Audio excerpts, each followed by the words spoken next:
এবারে metal presents কৃষি সংবাদ সুজলা সুফলা।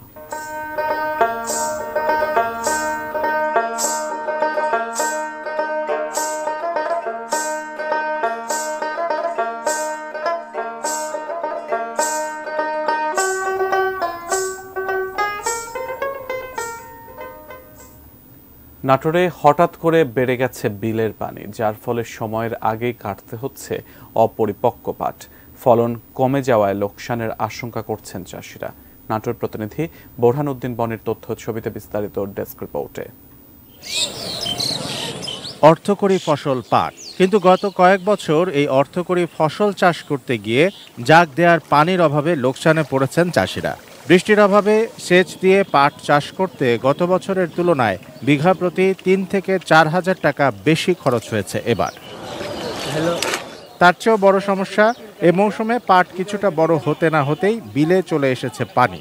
ফলে অপোক্ত পাট কেটে ফেলতে হচ্ছে কৃষকদের। তাতে ফলন বিপর্যয়ে পড়েছেন চাষিরা।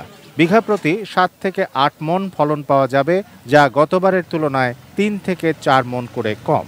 পানি আসার জন্য আমাদের পাট ডুবে যাচ্ছে, তাই আমরা অল্প সময়ের মধ্যে পাট কাটে ফেলতেছি। পাট কাটার সময় আমাদের আরো 1 মাস পর কাটার কথা। পর্যাপ্ত যে মূল্য 500 টাকা, সেই জায়গায় 600-700 টাকা দিয়েও আমরা শ্রমিক পাচ্ছি না। গত বছর বিঘা প্রতি পাটের খরচ গেছে 3 থেকে 4 হাজার টাকা।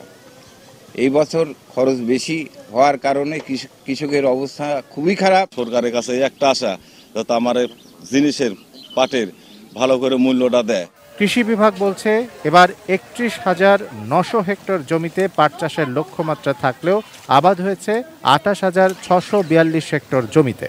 ফলন কিছুটা কম হলেও কৃষক ন্যায্য দাম পাবেন এবং লোকসান হওয়ার সম্ভাবনা কম, বলছেন এই কৃষি কর্মকর্তা।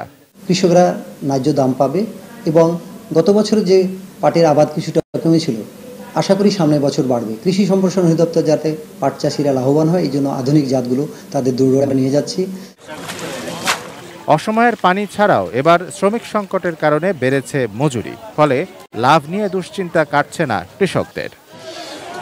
Shamsul Arefin, desk report, ATN news.